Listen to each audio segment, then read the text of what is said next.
आवाज दे दीजिए, आवाज कंप्लीट हो गया। गुड मॉर्निंग सब लोग को, गुड मॉर्निंग। कल कहाँ तक समझाए थे आप लोग को? राष्ट्रपति साहब का अध्यादेश, ordinance of president, article 123, article 123 समझ में गया। और इसी में से अगर बीच में 213 कर देंगे तो ये हो जाएगा आपका गवर्नर का अध्यादेश। अध्यादेश कंप्लीट बता दिया आप लोग को, किसी को कोई दिक्कत नहीं अध्यादेश तक में? आगे बढ़ जाए, कोई दिक्कत नहीं है। पीडीएफ, अच्छा पीडीएफ का प्रॉब्लम है, अभी देखते हैं क्लास के बाद पीडीएफ। चलिए, अब हम आपको बोले थे कि आज आपको सुप्रीम कोर्ट साहब के बारे में बताएंगे। सुप्रीम कोर्ट, पॉलिटी का क्लास है ना? को बज रहा है? हाँ पॉलिटी ही है, 11 बज रहा है। सुप्रीम कोर्ट के बारे में बताए थे। सुप्रीम कोर्ट को हिंदी में क्या कहते हैं? सर्वोच्च न्यायालय या उच्चतम न्यायालय। सर्वोच्च न्यायालय या उच्चतम न्यायालय। सुप्रीम कोर्ट को शॉर्टकट में एससी। अब कंफ्यूजन मत पड़िएगा, सर्वोच्च मतलब होता है सबसे ऊपर, सर्वोच्च न्यायालय या फिर उच्चतम न्यायालय। उच्चतम न्यायालय, सुप्रीम कोर्ट। भारत में सुप्रीम कोर्ट का जो पद है ये कहां से लाया गया? तो सुप्रीम कोर्ट यूएसए के संविधान से लिया गया है। सुप्रीम कोर्ट यूएसए के संविधान से लिया गया। इसकी चर्चा अनुच्छेद 124 में है। इसकी चर्चा अनुच्छेद 124 में है। सुप्रीम कोर्ट की चर्चा अनुच्छेद 124 में है। यहां तक तो किसी को कोई दिक्कत नहीं, तो बच्चों वाली टॉपिक है। आगे बढ़े। अब इसको इत्मीनान से समझिएगा, क्योंकि ये एक अनुच्छेद में बहुत सारे कॉन्सेप्ट छुपे हैं सब। आर्टिकल 124, सुप्रीम कोर्ट का गठन। सुप्रीम कोर्ट का गठन, formation of supreme court of India. Supreme court के गठन की चर्चा है। देखिए, सुप्रीम कोर्ट के गठन की चर्चा में इसमें हर एक चीज की जानकारी आपको मिलेगी। देखिए, सुप्रीम कोर्ट में जो अगर आप देखेंगे तो सुप्रीम कोर्ट में वर्तमान समय में कितने जज हैं? तो 33 और एक मुख्य न्यायाधीश है। जबकि पहले देखेंगे तो इससे पहले, बहुत पहले कई टाइप के गठन थे। पहले 8 जज थे, फिर 26 जज हुए, फिर 31 हुए। तो बहुत पहले की बात करेंगे तो उसको नहीं देखते। 8 जज थे, फिर 26 थे, फिर 31 थे, अभी 34 हो गए। लेकिन इन जजों में अगर आप देखेंगे तो एक भारत का मुख्य न्यायाधीश होता है, चीफ जस्टिस ऑफ इंडिया, और बाकी होते हैं। तो 7 जज होते हैं और एक चीफ जस्टिस ऑफ इंडिया होता है। टोटल मिला के 8। यहां पे भी वही कंडीशन, 25 जज रहेंगे और एक चीफ जस्टिस ऑफ इंडिया, तब होगा 26। यहां भी सेम कंडीशन, एक चीफ जस्टिस ऑफ इंडिया, बाकी के रहेंगे 30 जज। तो यहां पे भी तो होगा ना, 33 जज रहेंगे और एक चीफ जस्टिस ऑफ इंडिया। तो ये अभी वर्तमान की संख्या है। आपसे ये नहीं पूछने जाएगा कि ये कब बढ़ाया और कब घटाया गया। इसलिए आप याद रखेंगे कि वर्तमान में जजों की संख्या कितनी है? 34 है। वर्तमान में जजों की संख्या 34 है। अब कहेगा कि सुप्रीम कोर्ट में जो जज होते हैं, सुप्रीम कोर्ट में जज की संख्या, जज की संख्या मतलब नंबर ऑफ जजेज इन सुप्रीम कोर्ट कौन डिसाइड करता है? तो याद रखेंगे ये डिसाइड करता है हमारा संसद। लेकिन यूपीएससी 2015 में क्वेश्चन पूछा था कि हाई कोर्ट में जजों की संख्या का कौन डिसाइड करता है, कि कितने जज रहेंगे। तो हाई कोर्ट में अगर कहेगा तो वहाँ हाई कोर्ट में राष्ट्रपति आते हैं। तो जब हम हाई कोर्ट पढ़ाएंगे आपको आर्टिकल 214, तब हम वहाँ हाई कोर्ट में बता देंगे कि हाई कोर्ट में जजों की संख्या का जो डिसाइड होता है कि कितने जज रहेंगे किस हाई कोर्ट में, ये राष्ट्रपति यानी प्रेसिडेंट करते हैं। लेकिन यहाँ याद रखिएगा कितने जज होते हैं ये संसद डिसाइड करती है। ये संख्या को किसने बढ़ाया है? तो संसद ने इस संख्याओं को बढ़ाया है। किसी को कोई दिक्कत नहीं यहाँ तक में, एक एक करके समझिए। ये सारी चीजें आर्टिकल 124 में है। ये बहुत बड़ा आर्टिकल है, इसमें हर एक चीज सुप्रीम कोर्ट का देख रहे हैं। सीधे स्ट्रक्चर के बारे में बता दिए, structure of supreme court of India. अब इनकी योग्यता क्या होनी चाहिए?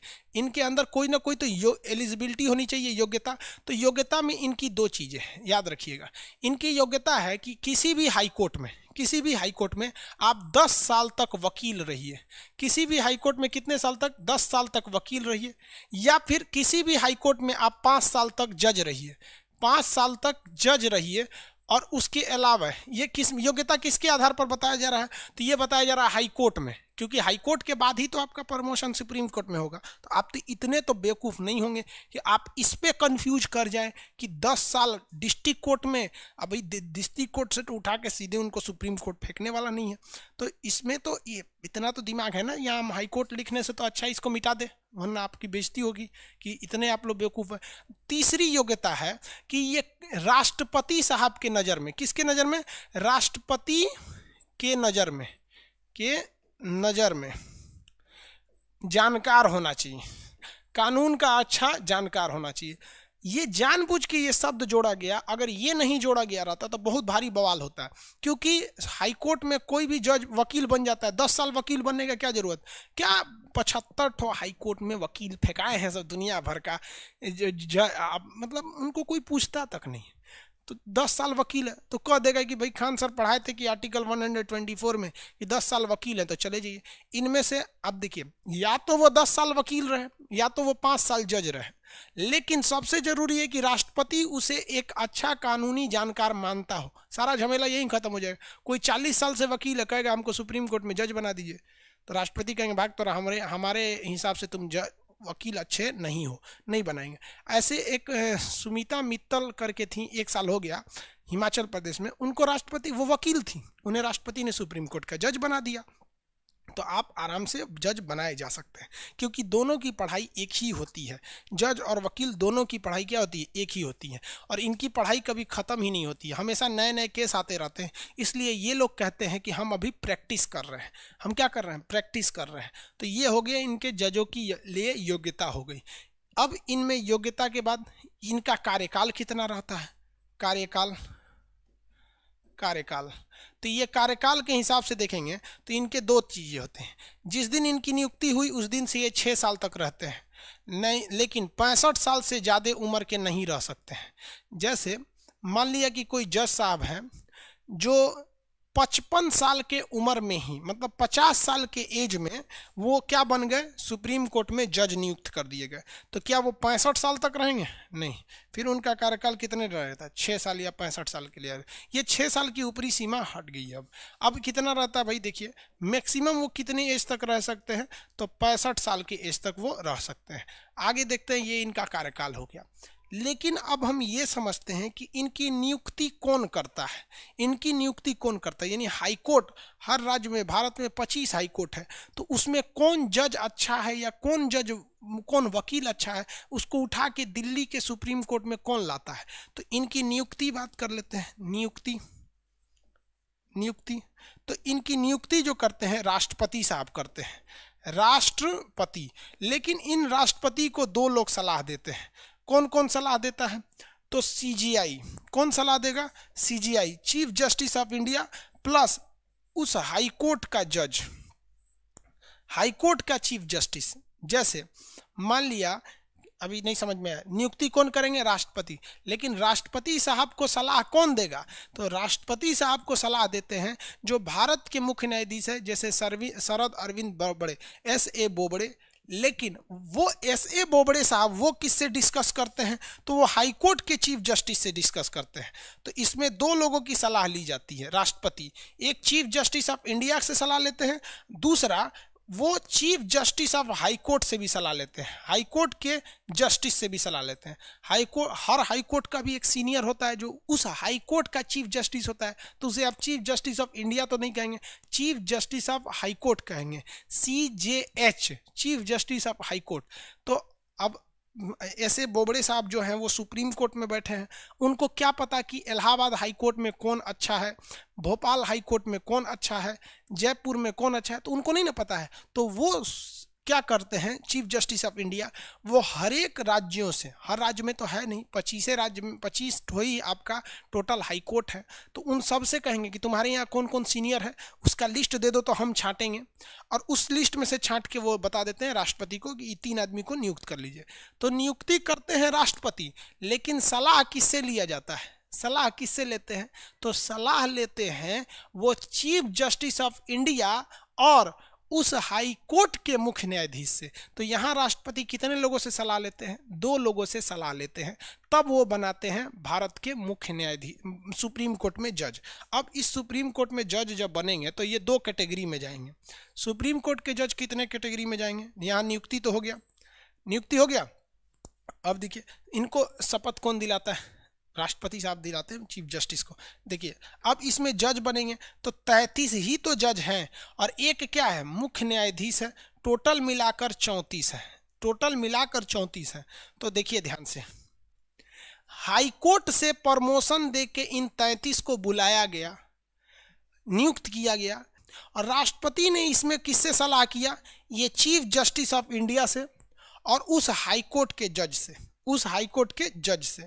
लेकिन आप जरा सोचिए कि जब ये चीफ जस्टिस रिटायर होंगे, जब ये चीफ जस्टिस रिटायर होंगे तो इन 33 में से किसको चीफ जस्टिस ऑफ इंडिया बनाया जाए, इसके लिए सलाह किससे लेंगे? तो 2 ही रास्ते हैं, जो रिटायर होके जा रहा है वो बता दे, या तो जो इसमें सीनियर है वो बता दे, तो सीनियरवा कहेगा हम ही को बता दे। इसलिए एक और नियुक्ति होती है CJI की नियुक्ति, चीफ जस्टिस ऑफ इंडिया की जो नियुक्ति होती है ये कौन करते हैं? ये भी करते हैं चीफ जस्टिस ऑफ इंडिया की नियुक्ति राष्ट्रपति ही करते हैं। लेकिन यहाँ राष्ट्रपति जो सलाह लेते हैं वो लेते हैं कोलोजियम की सलाह। कोलोजियम एक समय के लिए बंद कर दिया गया था, उसके जगह आया था न्यायिक नियुक्ति आयोग, जिसे खत्म करके वर्तमान में भी कोलोजियम व्यवस्था है। कोलोजियम कहते हैं 5 सीनियर जज को, जितने भी 5 सीनियर जज होते हैं, 5 सीनियर जजों के ग्रुप को हम क्या कहते हैं? कोलोजियम कहते हैं। तो इन 33 में से जो 5 सीनियर होंगे वो पांचों मिलकर डिसाइड करेंगे कि हम में सबसे ज़्यादा सीनियर कौन है, और वही क्या बनेगा? भारत का मुख्य न्यायाधीश बनेगा। क्या बनेगा? भारत का मुख्य न्यायाधीश बनेगा। तो 2 तरह की यहाँ नियुक्ति होती है। इन 33 की नियुक्ति जब करनी है तो फिर से समझाएं, पता नहीं क्या पूछ रहे हैं सर। न्यायाधीश घूस नहीं लेते हैं, ये लोग हैवी अमाउंट में लेते हैं, करोड़ में।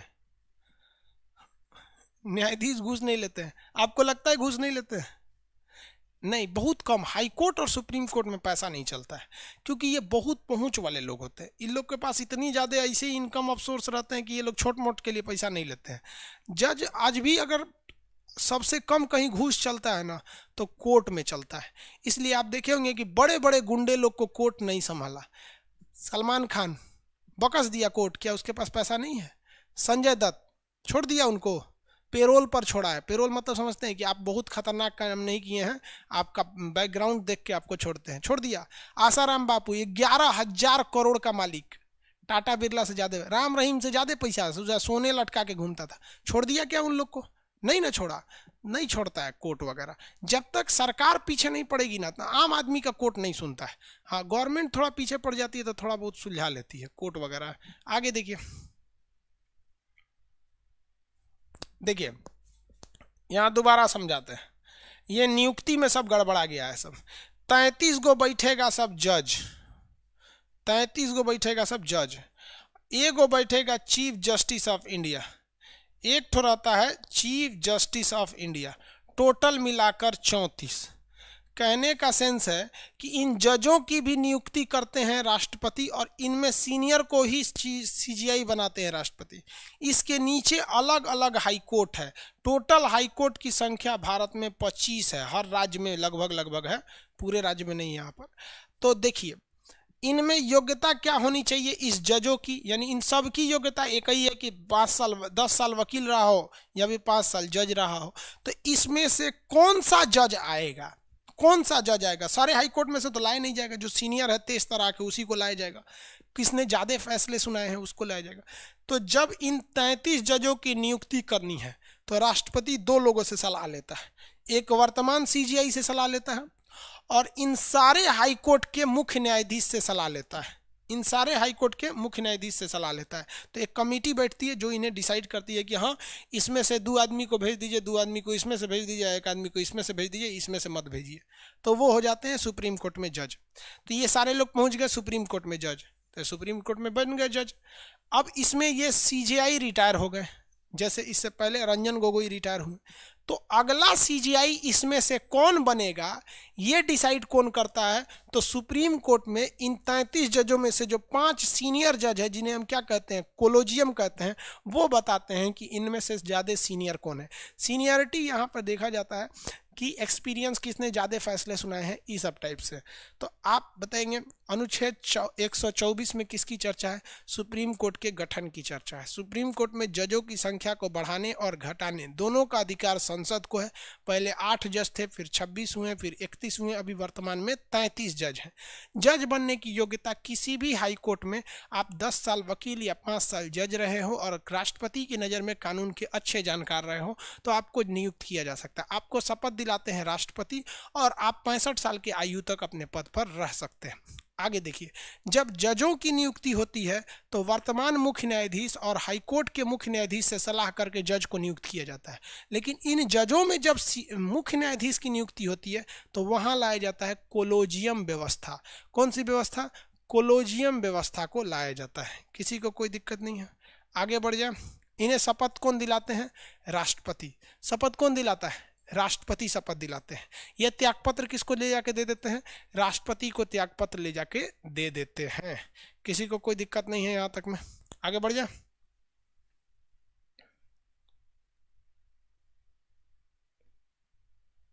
आगे बढ़े। पता नहीं क्या पूछता है।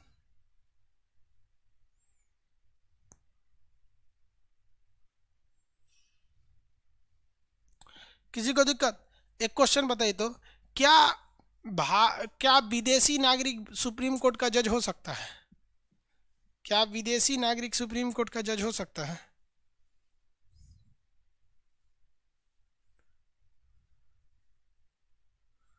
नहीं हो सकता है। Very good. तो ये योग्यता हम आपको अलग से पढ़ाएंगे कि भारत का नागरिक हो। वो सबको पता है कि भैया किसका नागरिक होना चाहिए? भारत के नागरिक होना चाहिए। अगर भारत के नागरिक नहीं है ना तो लतिया के भगा दिया जाएगा। आपको समझ में आ गया कि नहीं आ गया? किसी को कोई दिक्कत नहीं? आगे बढ़े। ये तो नियुक्ति हो गई। शपथ कौन दिलाते हैं? राष्ट्रपति। देखिए, राष्ट्रपति साहब का 3 गो काम है यहाँ पे। राष्ट्रपति साहब का 3 गो काम है। एगो राष्ट्रपति इनकी नियुक्ति करते हैं, भले सलाह लेते हैं। दूसरा, राष्ट्रपति साहब इन्हें शपथ दिला देते हैं। तीसरा, राष्ट्रपति साहब इनसे त्यागपत्र ले लेते हैं, त्यागपत्र ले लेते हैं। इन्हें हटाने के लिए महाभियोग लाना पड़ता है। महाभियोग लाना होता है। कहाँ पर लाया जाता है? संसद में लाया जाता है। कई बार महाभियोग लाया भी गया है। हाई कोर्ट के जज को हटाने के लिए भी संसद में ही महाभियोग लगेगा और सुप्रीम कोर्ट के जज को हटाने के लिए भी संसद में महाभियोग लगेगा। किसी को कोई दिक्कत नहीं है? आगे बढ़े। एक रंगा स्वामी थे जो रामा स्वामी थे जो हाई कोर्ट के जज थे, एक रंगा स्वामी थे जो सुप्रीम कोर्ट के जज थे। इन दोनों के खिलाफ महाभियोग प्रस्ताव को लाया गया था। तो आर्टिकल 124 में सुप्रीम कोर्ट के स्ट्रक्चर की चर्चा है। आपको आर्टिकल 124 बताएं जिसमें किस चीज़ की चर्चा है भैया? स्ट्रक्चर की चर्चा है। कैसे कैसे सुप्रीम कोर्ट का गठन हुआ है। यहाँ तक में कंप्लीट सुप्रीम कोर्ट का स्ट्रक्चर। आगे इसके पावर वगैरह बहुत ज़्यादा है, अभी बस हम स्ट्रक्चर बताएं। कोलोजियम में कितने जज आते हैं? आंसर दीजिए तो। कोलोजियम में कितने जज आते हैं? फटाफट आंसर दीजिए। दीपक मिश्रा सीनियर नहीं थे फिर भी उन पे लगा दिए गए। भाई कोई ज़रूरी नहीं है कि सीनियर आप उम्र से देखिएगा, एक्सपीरियंस मतलब कितने ज़्यादा फैसले दिए इस पर भी डिपेंड होता है। कोलोजियम में कितने जज? 5। चलिए फटाफट आंसर दीजिएगा, आंसर दीजिएगा। सुप्रीम कोर्ट में जो जज होते हैं इनकी नियुक्ति के समय, जजों की नियुक्ति भी राष्ट्रपति करते हैं। इनकी नियुक्ति के समय कितने लोगों की सलाह ली जाती है? किसकी सलाह ली जाती है? जब जजों की नियुक्ति करनी है यानी 33 की नियुक्ति करनी है। हम सीजीआई की नियुक्ति के समय नहीं पूछ रहे हैं, हम इन जजों की नियुक्ति के समय राष्ट्रपति किन 2 लोगों से सलाह लेते हैं? हाँ, दोनों लोग के नाम पूछ रहे हैं। हाँ very good. CGI plus chief justice of high court. Very good. CGI chief justice of India और CJH chief justice of high court. तो हाई कोर्ट में कितने? 25। CGI chief justice of India और chief justice of high court CGH, ये 2 लोगों से सलाह लेते हैं। CGH से लेते हैं। कितने लोग बता सकते हैं कि राष्ट्रपति जब चीफ जस्टिस ऑफ इंडिया की नियुक्ति करते हैं, चीफ जस्टिस ऑफ इंडिया की नियुक्ति करते हैं, तो किसकी सलाह लेते हैं? चीफ जस्टिस ऑफ इंडिया की नियुक्ति के समय किससे सलाह लेते हैं?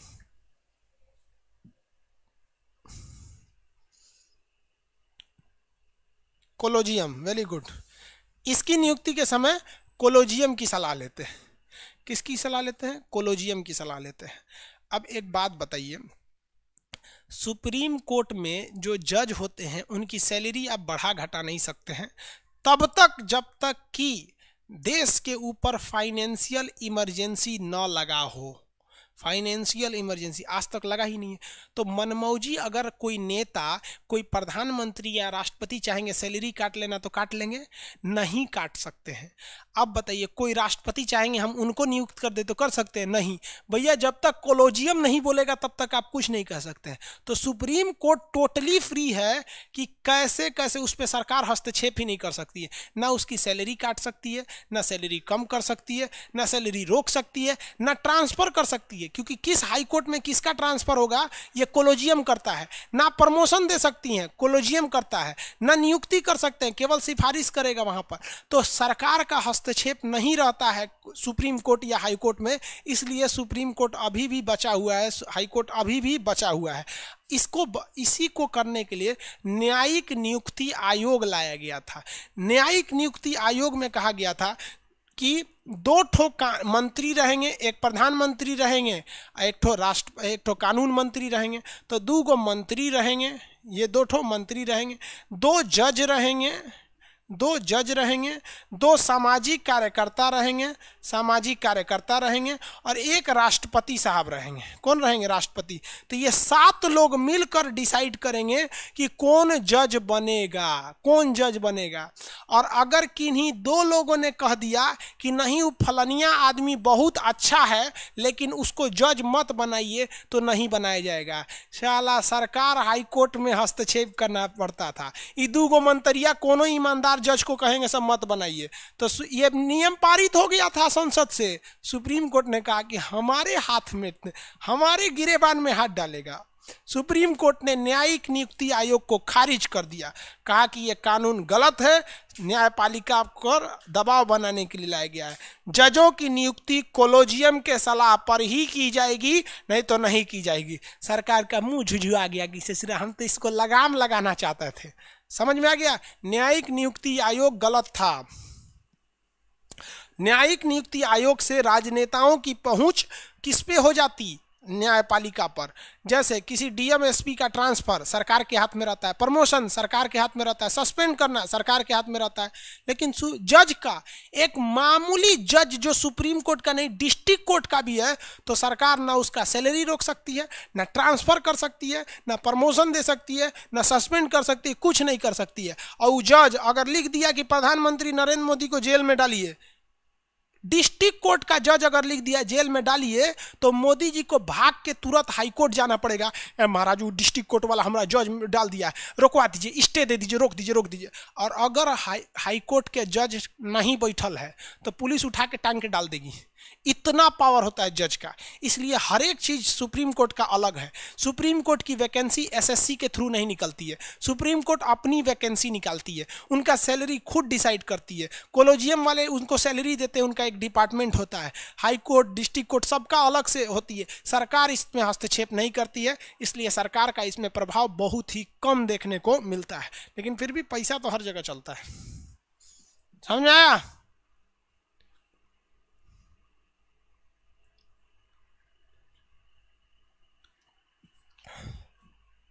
सर एंग्लो इंडियन सीजीआई बन सकता है, आराम से बन सकता है। अब एंग्लो इंडियन का व्यवस्था खत्म हो गया।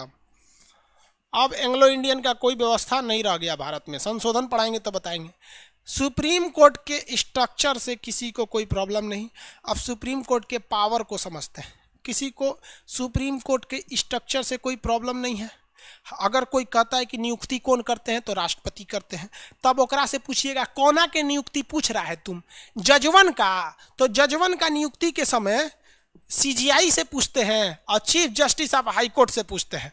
तू कहेगा ना ना, जज का नहीं पूछ रहे थे, हम पूछ रहे थे सुप्रीम कोर्ट के मुख्य न्यायाधीश का। तो अच्छा, मुख्य न्यायाधीश के लिए, तो मुख्य न्यायाधीश के लिए कोलोजियम का प्रयोग करते हैं। कोलोजियम कहेगा, कोलोजियम में कितना जज, तो 5 गो सीनियर जज को कोलोजियम में रख लिया जाता है। समझ में आ गया। कहेगा कि नियुक्ति करता कौन है, नियुक्ति कौन करता है, तो नियुक्ति राष्ट्रपति करते हैं। कहेगा कि शपथ कौन दिलाते हैं, तो राष्ट्रपति दिलाते हैं। कहेगा कि इनका त्यागपत्र, इस्तीफा कौन लेते हैं, त्यागपत्र राष्ट्रपति ले लेते हैं। सब काम राष्ट्रपति कर लेते हैं। क्या इनकी वेतन रोकी जा सकती है? नहीं। प्रमोशन कौन देता है? कोलोजियम। सारा काम कोलोजियम। न्यायिक नियुक्ति आयोग कुछ भी नहीं करता है। समझ में आ गया। अब आगे बढ़े, आर्टिकल 125।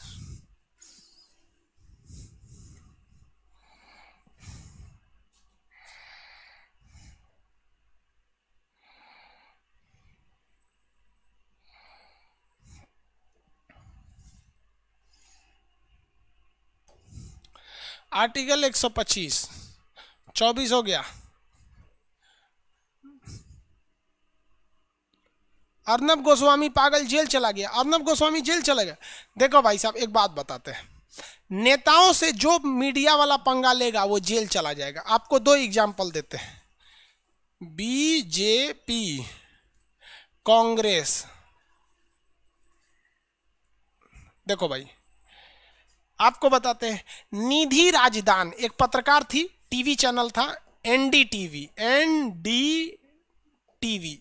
इसकी एक पत्रकार थी जिसका नाम था निधि राजदान, निधि राजदान। इन्होंने बीच डिबेट में कह दिया था संबित पात्रा से, संबित पात्रा को, कि आप डिबेट को डिस्टर्ब कर रहे हैं, ये एजेंडा मत थोपिए आप, ये कम्युनिज्म एजेंडा। तो निधि राजदान ने कह दिया संबित पात्रा से कि आप डिबेट छोड़ के जा सकते हैं, आप यहां से जा सकते हैं। ससुरा अगले दिन केवल 8 घंटा में सीबीआई का छापा पड़ गया। कहां पर? एनडीटीवी के ऊपर। अगले दिन, ये आज से 3 साल पहले की बात है। दूसरा बात करते हैं अर्नब गोस्वामी का। देखो, एक टीवी चैनल है रिपब्लिक भारत, रिपब्लिक भारत। इसके पत्रकार अर्नब गोस्वामी, अर्नब गोस्वामी, इन्होंने सोनिया गांधी को कह दिया कि पालघर में जो साधुओं की मृत्यु हुई है उस पर तुम चुप क्यों है। वो अलग बात है कि उस पालघर हत्या पर ज्यादातर मंत्री वगैरह चुप थे। देखिए, पालघर में जो साधुओं को मारा गया, ये एकदम निर्मम हत्या थी। जिन हरामियों ने मारा उनको रोलर से कूच के मार देना चाहिए। लेकिन पब्लिक की गलती क्या है कि उस गांव में किसी ने हल्ला फैला दिया कि बच्चा चोरी करने वाले हैं। तो गांव वालों ने उन साधुओं को सोचा कि ये साधु के भेष में बच्चे को चोरी करके लेकर चले जाएंगे, इसलिए उन लोगों ने उन्हें मार दिया। तो ये मेन मुद्दा जो था वो एक अंडरस्टैंडिंग की वजह से हुआ था। लेकिन आप मार कैसे देंगे? और पुलिस वहीं खड़ी थी। पुलिस की भी एक खराबी है, भीड़ में पुलिस कुछ नहीं करती है, वरना पुलिसों पिटा जाती है। पुलिस और मिलिट्री के पावर तो होता नहीं है। तो अर्नब गोस्वामी सीधे अंडर ले लिया किसको? सोनिया गांधी को, सोनिया गांधी को। तो इन्होंने उसी समय एक केस खुलवा दिया था, इनका एक पुराना केस था। आज ये चले गए, इनके ऊपर सीआईडी लग गई। देखो, एनडीटीवी के ऊपर सीबीआई इनके ऊपर सीआईडी। तो आप बाबू राजनेताओं को अगर आप देखिएगा तो आप जरा देखिए, ये भाई साहब को केवल डिबेट से कह दिया था कि उठ के चल जाओ, तो सीबीआई का छापा।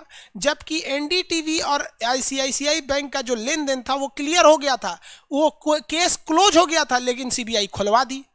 क्योंकि भैया पावर में कौन थे? ये सेंट्रल गवर्नमेंट में पावर में ये है। तो यहाँ अर्नब गोस्वामी का भी केस बंद है, लेकिन अर्नब गोस्वामी को केस को कौन खोल दिया? सीआईडी। क्योंकि सीआईडी के पास स्टेट गवर्नमेंट होती है, कांग्रेस। तो भाई साहब, आप लोग को कहते हैं ना, इसलिए कभी भी आप अपने जगह पे रहिए, कामयाब होइए, अपना जगह पे सेट कर लीजिए। क्योंकि आप कितने भी बड़े हो जाएंगे ना, कितने भी बड़े, तो ये नेता आपको नहीं छोड़ेगा सब। इसलिए आप ज़्यादा इस सब के चक्कर में नहीं पड़िए। अर्नब गोस्वामी सुप्रीम कोर्ट जाएगा, हाई कोर्ट जाए, कहाँ जाए, उससे क्या मतलब है। आर्टिकल 124 देखते हैं।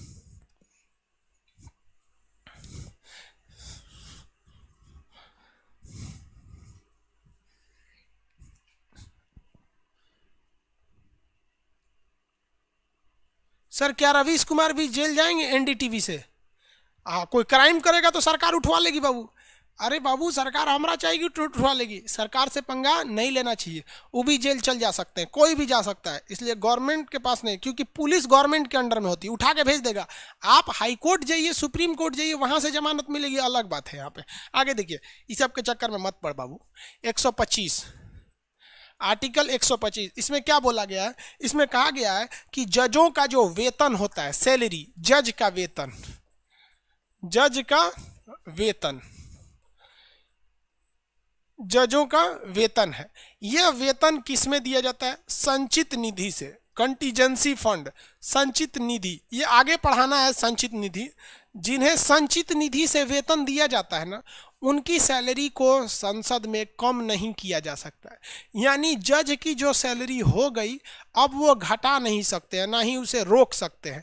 इसलिए जजों की जो सैलरी दी जाती है वो किससे दी जाती है? संचित निधि से दी जाती है। देश की संचित निधि से इन्हें सैलरी दी जाती है, जिस सैलरी को आप चाह के भी रोक नहीं सकते हैं। समझ में आ गया कि नहीं आ गया? किसी को कोई दिक्कत है? अब इनकी सैलरी होती कितनी है संचित निधि से? तो सुप्रीम कोर्ट में जज जो होते हैं वो दो तरह के होते हैं। एक 33 ठो जो होते हैं वो क्या होते हैं? जज होते हैं। और एक ठो जो होता है वो चीफ जस्टिस ऑफ इंडिया होता है। यानी टोटल 34 जज होते हैं। तो इनका पावर ज़्यादा है, इन्हें 2,80,000 रुपये सैलरी दी जाती है। और इन लोग का थोड़ा सा पावर कम है, इसलिए इन्हें 2,50,000 सैलरी दी जाती है। इन्हें 2.5 लाख रुपये महीना, इन्हें 2,80,000 रुपये सैलरी दी जाती है, जो केंद्र सरकार के संचित निधि से दिया जाता है। आर्टिकल 125, आगे बढ़े।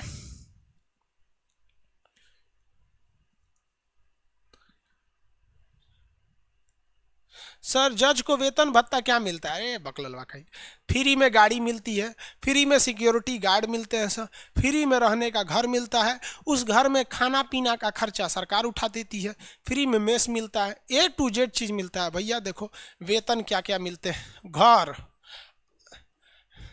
बिजली, गाड़ी,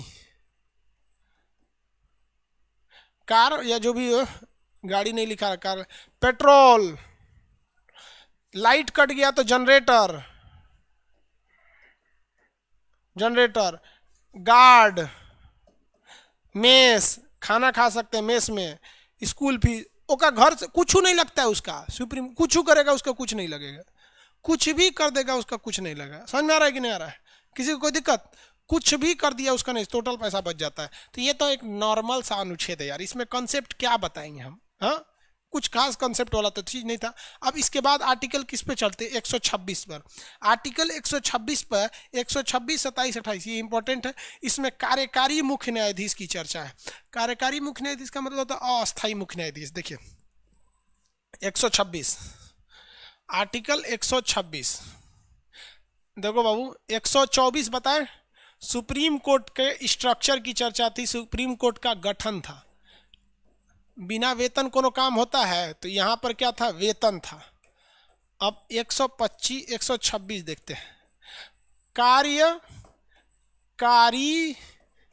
यानी अस्थाई, अस्थाई मुख्य न्यायाधीश, मुख्य न्यायाधीश, इंग्लिश में इसको कहते हैं एग्जीक्यूटिव चीफ जस्टिस। इंग्लिश में इसे क्या कहा जाता है? Executive chief justice. क्या होता है ये एग्जीक्यूटिव चीफ जस्टिस? जैसे देखिए सुप्रीम कोर्ट में 33 तो जज हैं और एक तो हमारे चीफ जस्टिस ऑफ इंडिया है। टोटल जज इतने ही ना है, 33 जज हैं और एक चीफ जस्टिस ऑफ इंडिया यानी 24 है। किसी को कोई दिक्कत नहीं है? ये जज कहलाते हैं, इनकी सैलरी 2.5 लाख, ये चीफ जस्टिस ऑफ इंडिया है। जरूरी नहीं कि हर व्यक्ति अपने जगह पर अवेलेबल रहे, जरूरी नहीं कि हर व्यक्ति एक दूसरे पर अवेलेबल रहे। कभी कभी चीफ जस्टिस जो होते हैं वो छुट्टी पर गए रहते हैं, बीमार पड़े रहते हैं या अपने जगह पर नहीं रहते हैं। तो क्या किया जाता है कि जितने दिन के लिए ये चीफ जस्टिस ऑफ इंडिया नहीं रहते हैं, उतने दिन के लिए इन 33 जजों में से एक ठो को temporary chief justice of India बना दिया जाता है। उसे अलग से शपथ नहीं दिलाया जाता है चीफ जस्टिस का, बस वो टेम्पोररी काम करने के लिए आ गया रहता है। कार्यकारी मुख्य न्यायाधीश कहते हैं। इसलिए ये क्या रहता है, टेम्पोररी रहता है। इसकी नियुक्ति कौन करता है, इसकी जो नियुक्ति होगी आप ही बताइए नहीं, नियुक्ति कौन करेगा, तो इनकी नियुक्ति करते हैं राष्ट्रपति कोलोजियम के सलाह पर।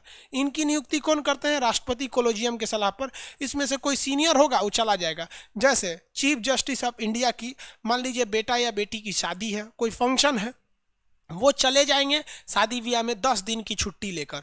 तो भैया चीफ जस्टिस है ना, इसका पद खाली थोड़ी रहना चाहिए, तो अलग से नियुक्ति नहीं करेंगे। तो जब तक के लिए इनका पद खाली रहता है तब तक के लिए यहाँ से किसी एक सीनियर को, जो कोलोजियम का हिस्सा होता है, कोलोजियम किसे सलाह दे देती है, राष्ट्रपति को, कि आप नियुक्त कर दीजिए, तो इन्हें नियुक्त कर दिया जाता है। जब तक ये 10 दिन तक, मान लीजिए 10 दिन के लिए, 10 दिन तक जब तक ये रहते हैं इनके पद पर, उस 10 दिन तक के लिए इनका power chief justice of India के बराबर हो जाता है। ये वो सारे डिसीजन ले सकते हैं जो चीफ जस्टिस ऑफ इंडिया लेते थे। इन्हें सैलरी भी उस 10 दिन तक के लिए उतनी ही दी जाती है जितना चीफ जस्टिस ऑफ इंडिया का, यानी हर एक पावर दिया गया है। बस उनका घर और उनके बीवी बाल बच्चों का इस्तेमाल ये नहीं कर सकते। ऐसा ना कि 10 दिन के लिए उनके मेहरारुओं को उठा के दे दीजिए कि देखिए ना आप कार्यकारी हैं, पत्नी है, ले जाइए 10 दिन के लिए इनको भी रखिए, तो गड़बड़े हो जाएगा वहाँ पे। समझ में आएगी नहीं, आ गया किसी को कोई दिक्कत, तो चीफ जस्टिस ऑफ इंडिया को ये यहाँ नहीं रख सकते 10 दिन के लिए। पावर वगैरह सब कुछ रहेगा, पर्सनल चीज़ें उनकी उन्हीं के पास रहती है, दूसरे के पास नहीं जाता। हो गया।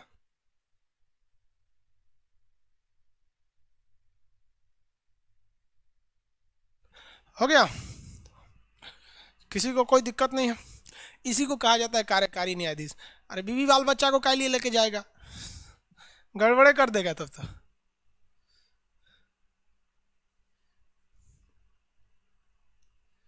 हो गया। आर्टिकल 26, आर्टिकल कौन सा हो गया 26। इसके बाद आर्टिकल 27 आएगा। आर्टिकल 27, आर्टिकल 27 में एडहॉक जज की चर्चा है। आर्टिकल 27 में एडहॉक जज की चर्चा है। देखो बाबू 124 क्या था, 124, 25, 26 बता दिए। अब बताइए तो इसमें क्या था। 124 में सुप्रीम कोर्ट का गठन था, कैसे कैसे इसका गठन किया जाता है। और इसमें क्या था आपका, ये आपका वेतन। और इसमें क्या था, एग्जीक्यूटिव केवल काम करने के लिए आया था, तो इसलिए उसे कहा गया था कार्यकारी चीफ जस्टिस ऑफ इंडिया।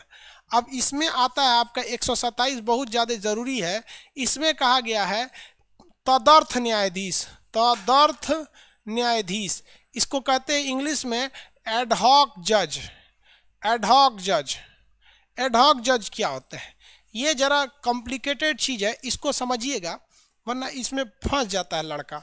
देखो बाबू एक बात बताइए, 33 जज थे और एक चीफ जस्टिस ऑफ इंडिया थे, टोटल मिलाकर हुए थे 34 जज। जब ये चीफ जस्टिस ऑफ इंडिया नहीं अवेलेबल नहीं थे तो हम लोग यहाँ से उठा के लेते आए थे यहाँ पर।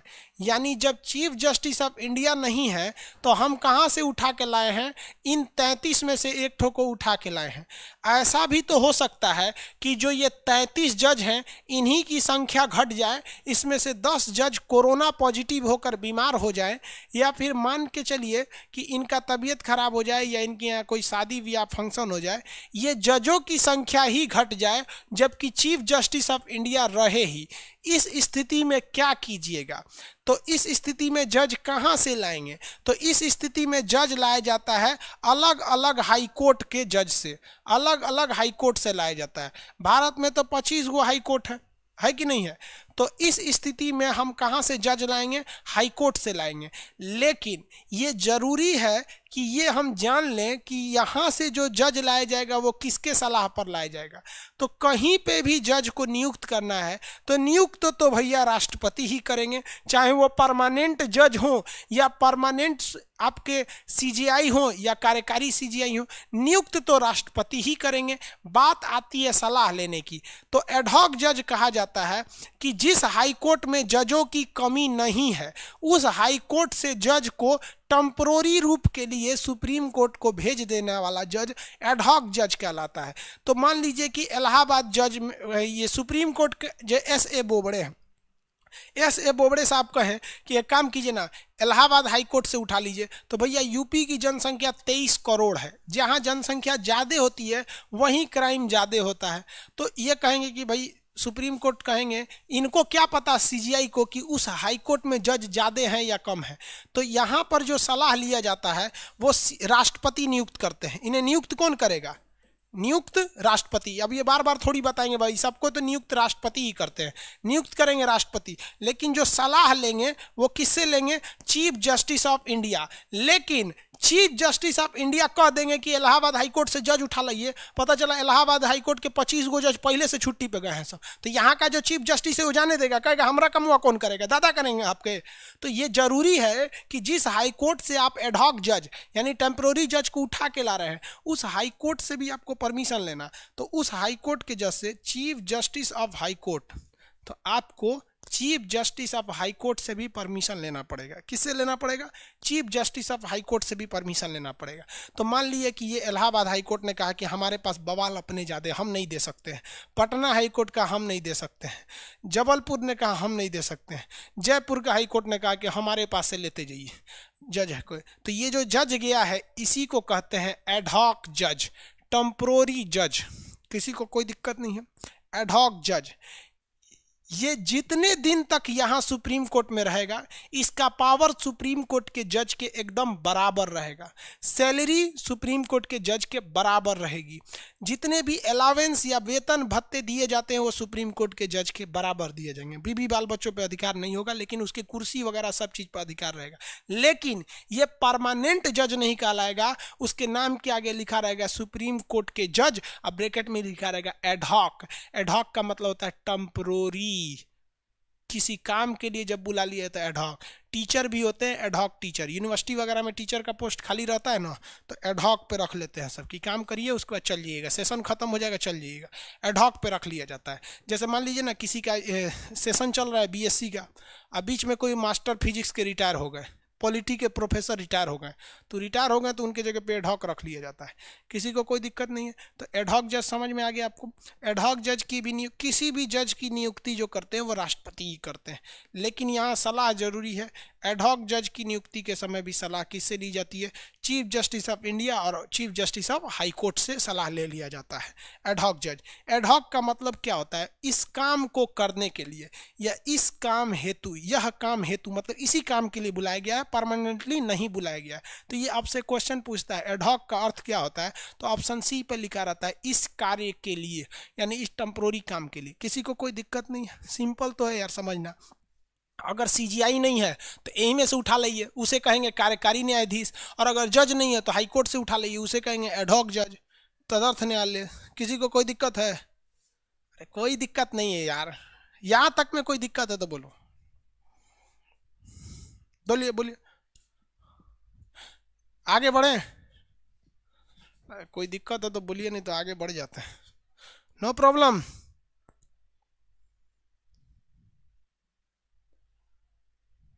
हाँ वेरी गुड। एक आदमी कह रहे हैं कि सर अगर सगरो हाई कोर्टवा मना कर दिया तब हो सकता है। Very good.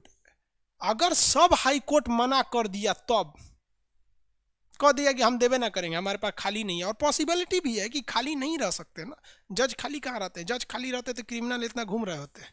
तब क्या होगा? तब क्या होगा? तब अगर सारे हाई कोर्ट ने मना कर दिया, ये भी कह दिया हम भी नहीं देंगे, तब उस कंडीशन में भी हमारा देश का संविधान इतना महान है कि उसके लिए आर्टिकल 128 आता है। इसमें कहता है रिटायर्ड जज, सेवानिवृत्त जज, जो सेवानिवृत्त हो चुके हैं फिर उनको लाइए, यानी जो रिटायर हो चुके हैं उनको।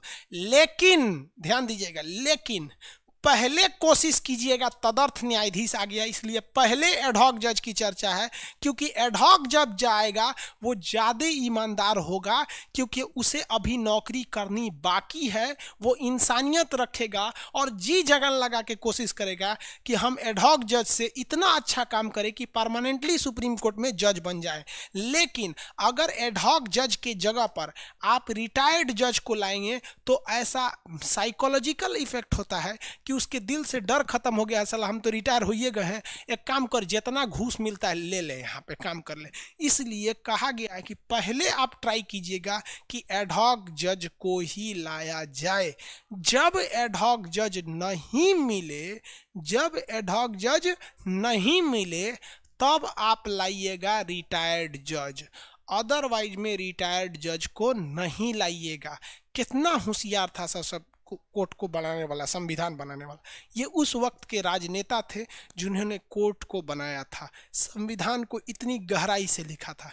दिल पे हाथ रख के पूछिएगा कि आज के नेता क्या संविधान बना सकते हैं? हम गारंटी लिख के देते हैं ना कि आज के नेताओं को कहिए कि आके तुम यूट्यूब पर पॉलिटी का क्लास ले लेना और अपना कमेंट मत करना और लाइक डिसलाइक रखने देना। ससुरा ऐसा पढ़ाएगा सर ना कि भागना पड़ेगा उन सबको, क्योंकि यूट्यूब पर तो आप छुप नहीं सकते हैं, वहाँ कोई आपको कमेंट करके गरिया देगा, लाइक डिसलाइक कर देगा, तो छुपाना पड़ता है। तो ये हमारे देश की बर्बादी हो रही है। इतना बेहतरीन संविधान जो जानेगा नहीं वो क्या समझेगा। तो आप 124 से 128 समझ में आ गया कि नहीं आ गया? किसी को कोई दिक्कत नहीं? पहले हमें एडहॉक की कोशिश करनी है, कोई दिक्कत?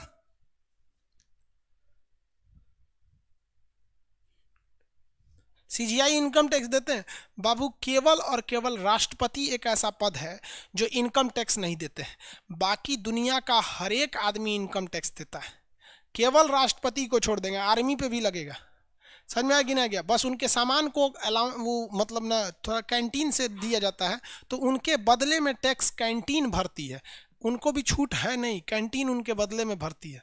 समझ में आ गया? तो इनकम टैक्स सब पे लगता है।